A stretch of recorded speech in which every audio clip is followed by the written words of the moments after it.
All right, shalom. We give praise to the Most High, the creator of heaven and earth. Give all honor and glory to the Most High. And we come in the spirit of his son, Yahushua, our Lord and Savior and our King. Today we're going to touch on the subject of how to keep the Sabbath. It doesn't need much of an introduction, so we're going to get right into it. I'm Brother Yerushalayim. This is the Bible Unlocked, How to Keep the Sabbath. Exodus chapter 31 verse 16. Wherefore the children of Israel shall keep the Sabbath to observe the Sabbath throughout their generations for a perpetual covenant.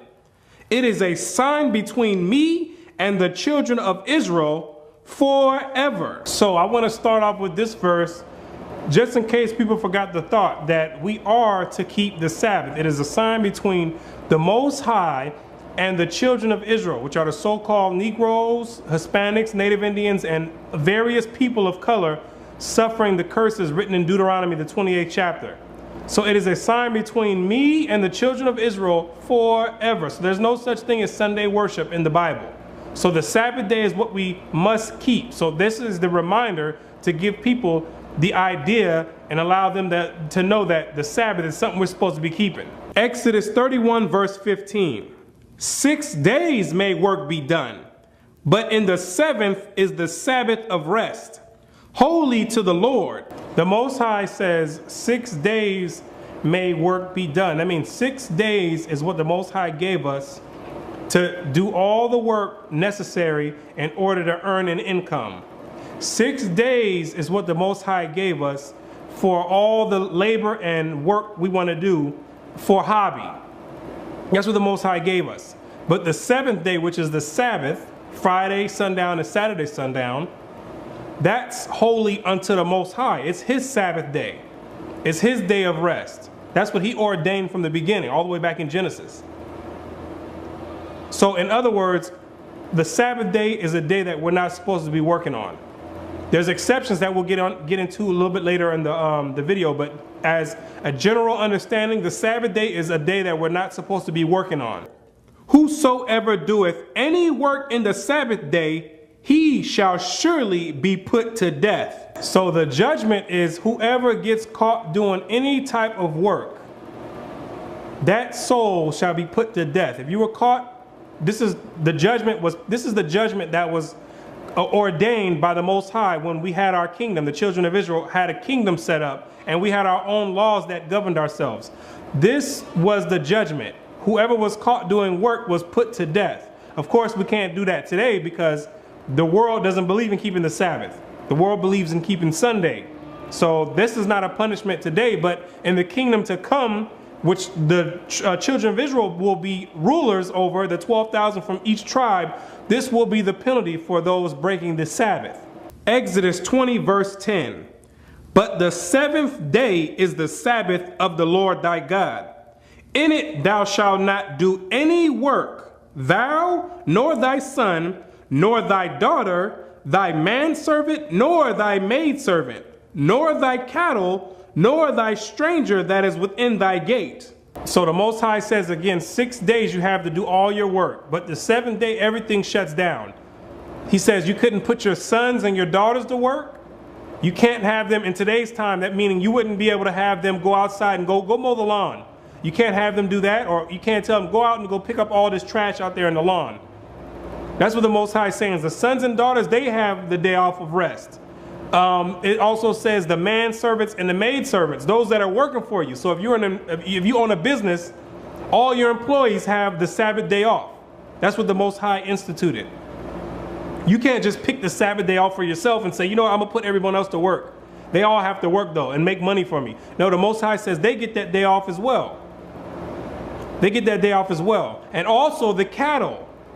People own cattle, they use cattle and horses and various other types of cattle to go and to go and tote freight places, or to go and carry wood, or to do any other type of labor-intensive work. You had to leave the cattle alone for that day as well.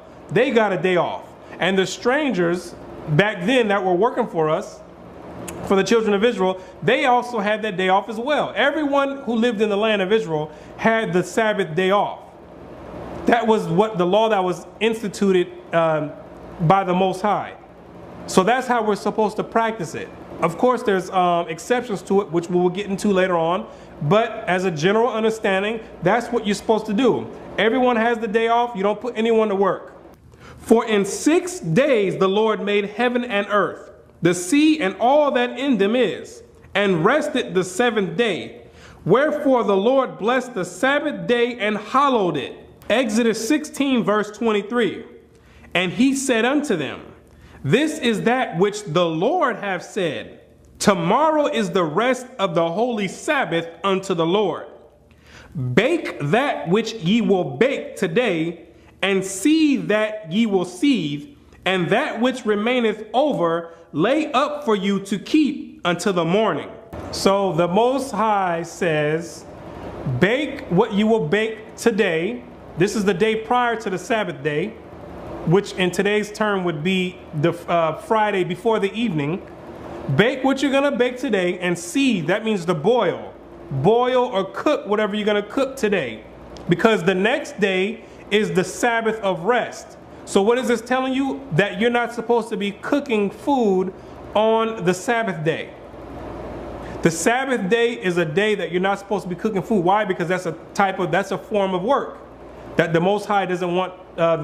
He doesn't want his followers to be doing. So that day, you're supposed to cook up everything you're going to cook up the day prior, and then the next day, which is the Sabbath day, that's when you just eat everything that you've already cooked and baked.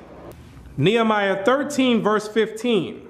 In those days saw I in Judah some treading the wine presses on the Sabbath, and bringing in sheaves and lading asses, as also wine, grapes, and figs, and all manner of burdens, which they brought into Jerusalem on the Sabbath day.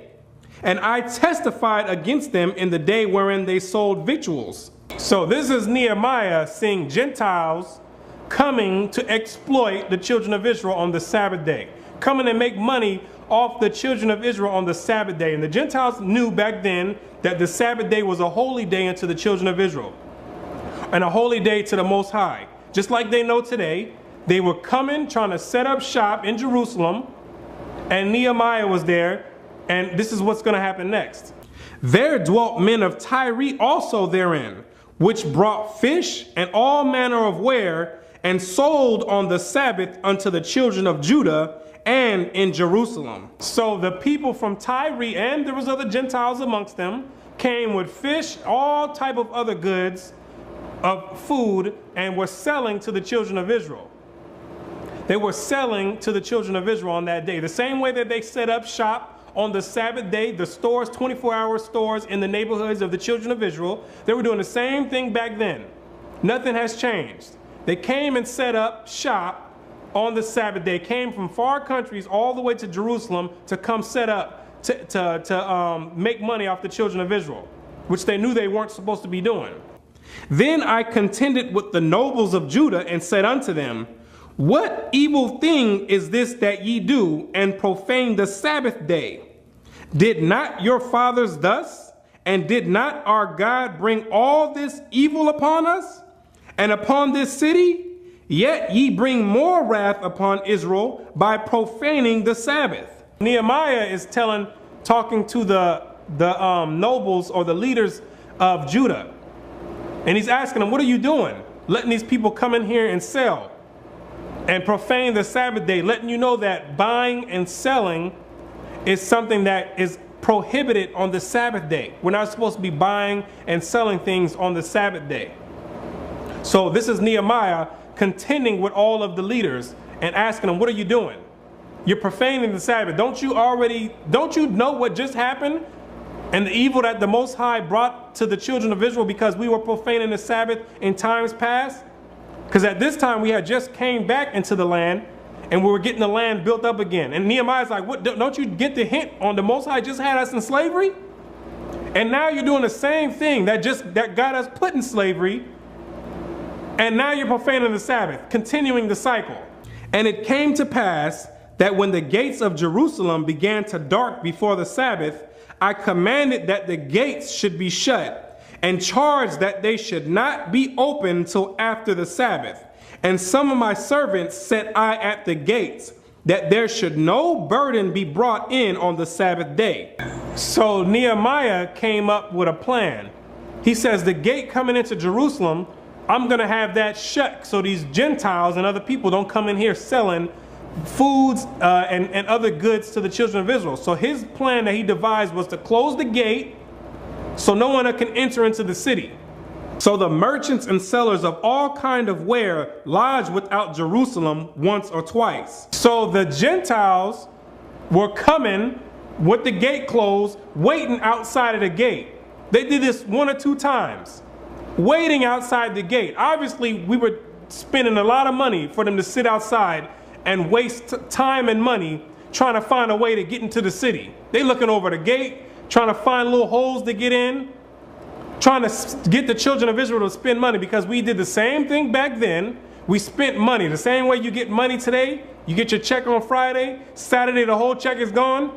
The money was that good that the Gentiles came and needed to get a piece of that action.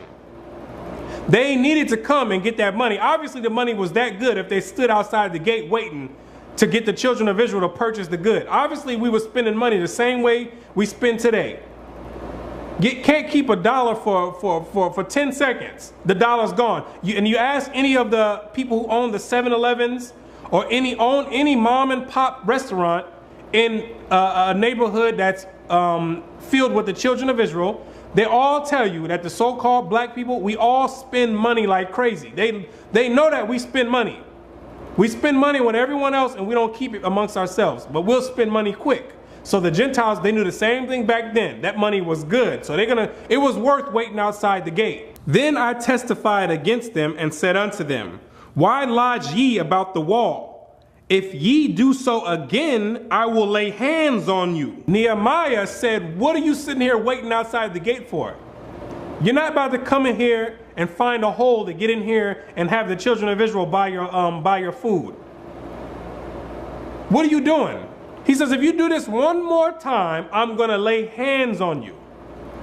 Letting you know, a sidebar, letting you know that the prophets wasn't some marshmallow guys, some soft guys like they want to try to depict today in the movies. Like he was walking around, Lord thy God, help us. That's not what the prophets was. The prophets was regular dudes going on back then. They were regular guys, regular grown men. There wasn't some soft guys. Nehemiah says, if you do this one more time, I'm going to lay hands on you. Meaning somebody, you come in here, one of us going to have to go. We're going to have to get busy. We're going to have to get busy. Somebody going to have to go, man. Somebody going to have to leave with black eyes, bruised ribs. Something going to happen if you come in here again. And another side note, we talk the same way as we talked back then, we talk today. We say the same thing about laying hands on people. Like somebody about to get into a fight, we say, if this man touch me one more time, I'm going to lay hands on him. We talk the same exact way. The same slang is in the Bible. But back on track, Nehemiah says that he's going to lay hands on these people if they keep coming around the gate, trying to sell to the children of Israel and have us profane the Sabbath day. Because Nehemiah understood the curses written in Deuteronomy 28, that we would go right back into slavery if we keep profaning the Sabbath day, which eventually what we did, which is why we ended up in America, all the islands, Europe, and all around the world, from profaning the Sabbath and worshiping other gods. From that time forth came they no more on the Sabbath. Obviously, they knew Nehemiah was something serious, because after he told them he would lay hands on them, they didn't come back around trying to sell their goods. They knew that if they came back over there again, they knew they was going to have to get down. And they had to weigh their options. Is it worth it? I know this guy Nehemiah is something serious. Him and the rest of his servants, I know they're something serious. So we got to weigh the options. Is it worth going back over there and getting busy and getting down? Because Nehemiah wasn't playing no games, man. Nehemiah said, you come over here again, he laying hands on you. They was going to have food flying up, tables flying everywhere, and Nehemiah wasn't playing. Apples flying all in the air. That's what Nehemiah was serious. And they knew that, so they didn't come